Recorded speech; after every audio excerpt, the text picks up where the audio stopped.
Chicken సేమియా దమ్ బిర్యానీ చేసుకుందామా? ఇప్పుడు నూనె వేసుకుని బిర్యానీ సరుకులు వేసుకుందామండి.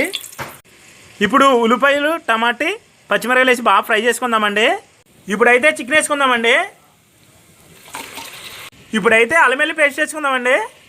పసుపు, ఉప్పు, కారం, బిర్యానీ మసాలా అయితే వేసుకుందామండి. ఫ్రై చేసుకుని పక్కన పెడదాం. సేమియాలకి ఎసరైతే ఇలా ప్రిపేర్ చేసుకోవాలండి.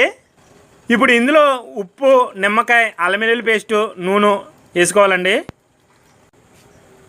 ఇప్పుడు సేమియాలు అయితే మొత్తం వేసేసుకోవాలండి. ఇప్పుడు సేమియాలు కొంచెం పొలుకుండగానే మనం చికెన్లో అయితే వేసుకోవాలండి. నిమ్మకాయ పిండికిని 10 నిమిషాలు దమ్ పెట్టుకుందామండి.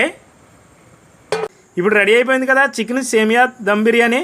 టేస్ట్ అయితే చూద్దామండి. స్మెల్ అయితే ఎదిరిపోయిందండి.